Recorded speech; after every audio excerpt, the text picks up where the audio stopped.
Gibson USA. Best guitars in the world. Rock on.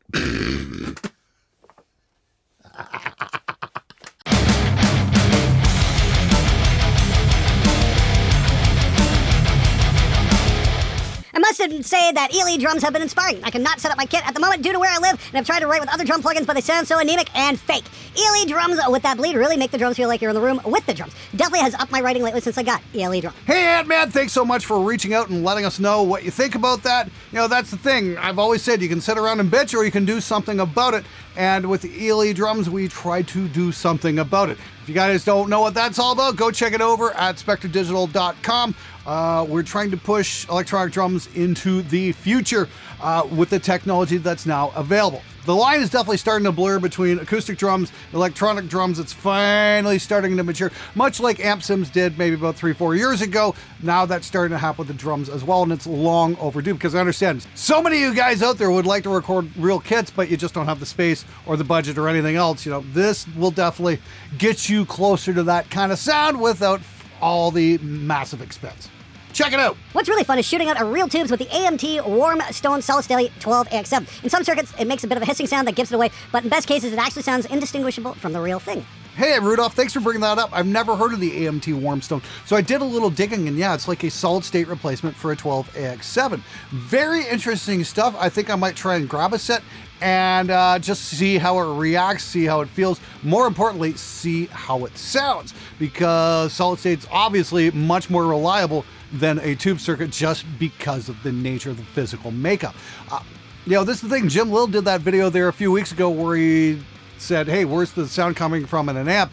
And it was pretty interesting stuff, especially when he isolated, you know, the tube distortion circuit versus a solid state distortion circuit. And found they really didn't sound very different, if at all different from each other, because he used a looper pedal and ran the same thing through. Not, oh, this sounds completely different because you're playing something different. Anyway, really cool video, and I'd recommend you check it out if you haven't watched it already, because it's a massive eye-opener. Anyway, yeah, I might check those solid-state tubes out at some point and just see if they can deliver the goods or not. Thanks for the episode suggestion, man. Fricker is IMO, the first to nail what the HP Fusions sound like. They're voiced very much like Judas Priest guitar tones, and he's one of the first I've heard to point it out. Actually, I don't think that's the guitar, more so like the vintage 77 Blackbacks that I was running that guitar through. Once again, it all comes down to the speakers. KK Downing said it himself. You know, when it comes to guitars, you know, one might be slightly brighter than the next, but you're not going to get massive differences in tone because the tone is coming from the speaker. Once again, the tone is in the speaker. And I'm going to take a wild guess here that Priest back in the early 80s were recording through greenbacks and blackbacks. Hence, that's how I can get that vintage guitar sound. Don't believe me? Go find some vintage 70s greenbacks and hear what you get. I was told by a guitar player recently that the reason they have expensive gear is because of disposable income. Another compared it to driving a Ferrari to symbolize wealth. It sort of blew me away to realize that some gear is made expensive to rip off the rich, LOL. Unfortunately, it also rips off the not so rich. Yeah, I've never quite understood that. It's like you want to buy a Ferrari to symbolize wealth. Yeah, rather than, you know, like, I don't know, donating it to people that could actually use it to make the world a better place. No. Me. That's how it's gotta go. Me first. Everybody else can suck it. You can fucking die of hunger because I want to show off how well I'm doing. Yay me. I mean, like, honestly, just a little advice here. You know, ask yourself what you want versus what you need. And if you have leftover money, just invest it maybe in a house or something like that so maybe you can live a little bit more comfortably. And if you're ridiculously wealthy and thinking on spending ridiculous amounts of money on a vehicle that you don't need, yeah, give it away to help people. I know. How dare I suggest we make the world a better place? All right, guys, this episode is brought to you by me. I'm very happy to present to you guys the Northern Mauler. It is my co-branded pedal with myself and Rev Amplification. We took two of my favorite guitar pedals, the G3 and the G4, and combined it into a modern distortion channel on this side. And then we took my other favorite pedal, the old Swedish chainsaw, on the left side and put it there. And we've got a parallel circuit so we can dial in both at the same time. We're not slamming one distortion circuit into another. These run congruently so you can tweak your tone how you like it. And what does it sound like? Check this out.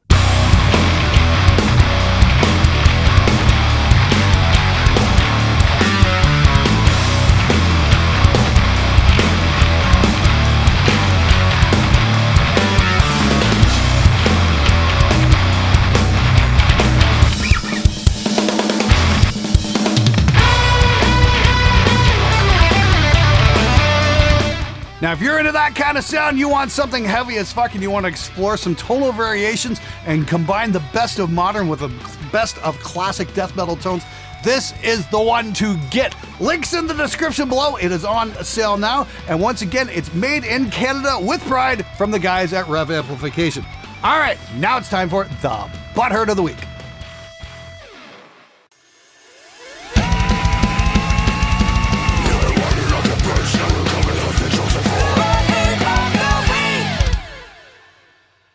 To be fair, you've never been able to get anything to sound good, let alone a $299 USD amp. Never been able to get anything to sound good. Okay, Lyric Bread, please show us how it's done. You know, I noticed you didn't include a link to any of the work that you've done. Of course not, because it's far easier to sit around and bitch. The rest of you guys who do like my tones, don't forget, check out the Northern Mauler. It's on sale right now. Links in the description below. And fuck you, Lyric Bread. Getting free guitars is getting paid even if you get them occasionally. Unless you're paying out of pocket for a brand that has never given you anything other, your opinion has no credit. All right, fantastic. My opinion has absolutely no value whatsoever. Yeah, I never do independently reviewed stuff. I didn't just buy a Harley Benton EX without the company knowing it was me, by the way. I actually had it sent to a friend's place. Nope, has no fucking bearing on my opinion whatsoever. Just completely disregard everything I've ever said because 3/8 Flowers hit the nail on the fucking head. Wow, what a sleuth. He's totally exposed me. I'm so sorry. I'd like to apologize to the entire viewership out there. Yes, my opinion has no fucking value at all. Still waiting to see 3/8 Flowers guitar reviews. Hey Glenn, how do you deal with low self-esteem snobs who aren't even as good as you? People who delegitimize your work or playing style as well as progress, meanwhile having less than half the accomplishments as you. I've noticed a lot of friends get some type of narcissistic ego trip from. I can't help but have a face of audacity when speaking to them. I need new friends. I heard this a long time ago, and I think it's true. Your hometown does not want you to win. You know, some of your friends will, but most won't. And that's the thing. I mean, like, if you read Get in the Van by Henry Rollins, he talks about this even back in the early 80s. You know, he said people would give him shit for working hard or having, you know, being able to carve out a career doing music, even if, you know, it wasn't the typical rock star career path. You know, he could still do music for a living, and he got a lot of shit from people for doing that, mainly because those people didn't have the balls enough to try it out themselves. That's really what it comes down to, is people projecting their own fears. Here's the thing. If you really want to do it, do it. There's going to be a lot of people who are going to tell you can't do it, and a lot of people are going to get mad if you have any kind of fucking success. It really comes down to you. Do you value those people's opinions, or do you value your own? Love your videos, Glenn. I appreciate looking out for us and holding high-end guitar brands like Gibson to account when they make a poor decision, EX, poor marketing, lapses in quality, etc. Although I do plan someday buying a Gibson for myself, I gotta admit they've been less than sound choices. With that being said, I do feel you target Gibson a little too much and not enough on other brands like Fender, Dean, Jackson, etc. I'm not saying lay off Gibson, I'm saying put a little more pressure on the other companies. I've been hearing some things here and there about Dean, and honestly, it kind of makes my spider sense tingle. Keep on doing what you're doing, and last but not least, fuck you! Why, yes, I am a bassist. Why do you ask? Now, I did review the Fender American Ultra there a while back. They did send me that, but I gotta say, that's the one guitar I had come in that had said, I don't want to change anything. This thing's just fucking perfect. It was just flawless in every sense of the word. From setup to finish to just, it was just perfect. What a great instrument. That's not to say Fender hasn't fucked up royally along the way. I'm sure they have. I would love to check out some Deans, but I just don't know where to order one in Canada at the moment. A bunch of you guys are suggesting I check out Firefly, and that's a brand I would really like to take a look at. Again, can't find them in Canada. If anybody has any notion on how to get a hold of Firefly in Canada, leave a comment below, because I'd really love to hear from you, because that's one brand I definitely want to check out. Jackson, yes, I think I might order a Jackson and some other brands as well and get them in here and do some stealth buys and just see what they are sending the average consumer. I think those videos are really super important to make, and just to give you guys an idea of what's going on, because honestly, I'd rather do that than, you know, work with the brands themselves. I'd rather just go out and stealth buy something. And of course, all that happens due to you guys on Merciless Mix Reviews on Mondays. So if you guys want to get one of your mixes reviewed and you want to get some help with that, come hang out, send in a donation, and I'll do what I can for you. And that's the thing, I reinvest the money right back in the show so I can buy stuff independently without any corporate fuckery and give you guys the honest truth about what a piece of gear actually sounds like. I have two guitars that were made in China, easily as good as my American guitar. CNC machines work the same no matter where they are. Hey man, you can't say that! That might be true! Brother, thank you for making this review. My MC125 is doing the same thing, and I just got my U87AI. Took me 10 years to afford this mic, and I'm afraid to use it on the stand. I thought maybe I'd just replace the parts of the boom stand, but what if it fails again? What mic stand should I get? Oh yeah, those ultimate support stands are just fucking garbage. Don't fucking trust your expensive mics on one of those, please. I hope to crom that you did not put your mic on that fucking stand, because it will fail and your mic will go for a ride. It's not something you want to do when your mic costs you somewhere between $3,000 and $5,000. No. For awesome mic stands, check out Triad Orbit. The Starboard is incredible. The Starbird is incredible, but it is not cheap. The other brand I recommend is Latch Lake. Their stuff's just made super top quality and super resilient.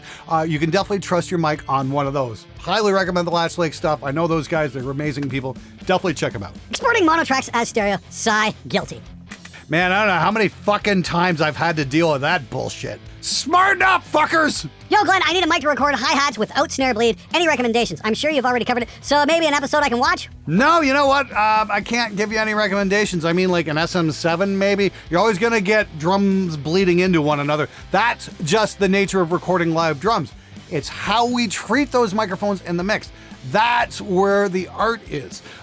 Normally though, you know how I do it? I just don't bother miking up the hi-hats. I've definitely had some arguments with some mix engineers over that. But it's like, no, I'm making that choice as a producer. The hi-hats are fucking loud enough. We don't need a spot mic on, because most metal drummers are just bashing the living shit out of them. The overheads pick up late. Oh, but blah, blah, blah. No, leave it the fuck out. We don't need it. Seriously, that's my 2 cents anyway. I will never get why people use samples when they record a perfectly decent set of real drums. I spend hours trying to make samples sound like a real kit, so if you use one, embrace it. All of my favorite metal records tend to have sloppy drums going on well at a time in places, and it sounds great. Well, there's a very simple reason why people do that to their mixes. Is because we stopped listening to music and started looking at it when we put it on a screen. I can't imagine coming into the studio without being able to play everything in my sleep, LOL. Neither can I, and yet here we are. Great roundtable as always. I was surprised to hear an amp manufacturer got butthurt with the tube test. Go figure. But like Pipeline said, this is a 70-year-old belief you tested, and people are reluctant to face the facts. I mean, we all know tubes come with frequency response graphs, right?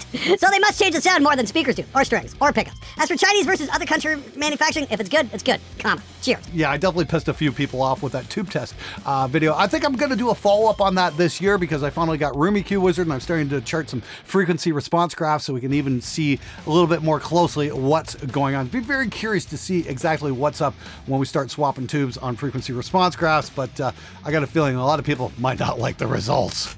All right, guys, thanks so much for stopping by. Once again, we've got the Northern Mauler on sale. This is my co-branded pedal with SMG and Rev amplification, designed by the guys who brought you the G3 and G4 pedals. This thing is an absolute monster. It's got the parallel distortion circuit. It just sounds absolutely sick. Now, if you're into metal tones, this is the pedal to get. Links are in the description below. Thanks so much for watching. And if you want to know what I was talking about, that tube test, check out this video right here.